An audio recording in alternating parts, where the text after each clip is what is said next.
নেপালে শাকিব খানের দরদ। অনন্য মামুন পরিচালিত দরদ সিনেমা বাংলা ভাষার পাশাপাশি হিন্দি, তামিল, তেলেগু 6টি ভাষায় মুক্তি পাবে। শাকিব খান ও বলিউডের সোনাল চৌহান অভিনীত সিনেমাটির শুটিং এরই মধ্যে শেষ হয়েছে। এখন চলছে পোস্ট প্রোডাকশনের কাজ, থেমে নেই প্রচারণাও। শাকিব খানের জন্মদিন উপলক্ষে 28 মার্চ দুবাইয়ে সিনেমাটির জোর প্রচারণা করেছেন পরিচালক অনন্য মামুন।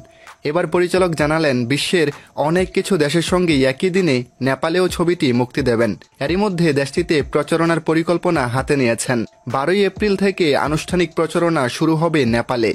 দরদ সিনেমার প্রচার শুরু হয়েছে দুবাইয়ে।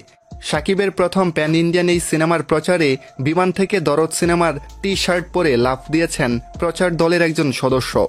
আরও দেখা যাচ্ছে দরদের পোস্টার আঁকা কতগুলো গাড়ি মরুর বুকে ছুটে চলেছে।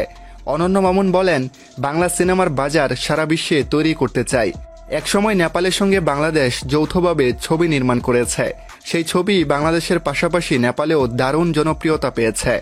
আমি সেই দিন ফিরিয়ে আনার চেষ্টা করছি। এখনও নেপালে বাংলা সিনেমার দর্শক আছে, তাদের কথা ভেবেই ছবিটি সেখানে মুক্তি দিতে যাচ্ছে। তো বন্ধুরা, অনন্য মামুন পরিচালিত শাকিব খানের প্রথম প্যান ইন্ডিয়ান দরদ সিনেমা নেপালের মুক্তির বিষয়টি আপনি কিভাবে দেখছেন? দরদ কি পারবে নেপালে ব্যবসা সফল হতে? আপনার মূল্যবান মতামত অবশ্যই কমেন্টে জানাবেন। আর ভিডিওটা ভালো লাগলে লাইক কমেন্ট করে আমাদের সাথেই থাকুন। ধন্যবাদ।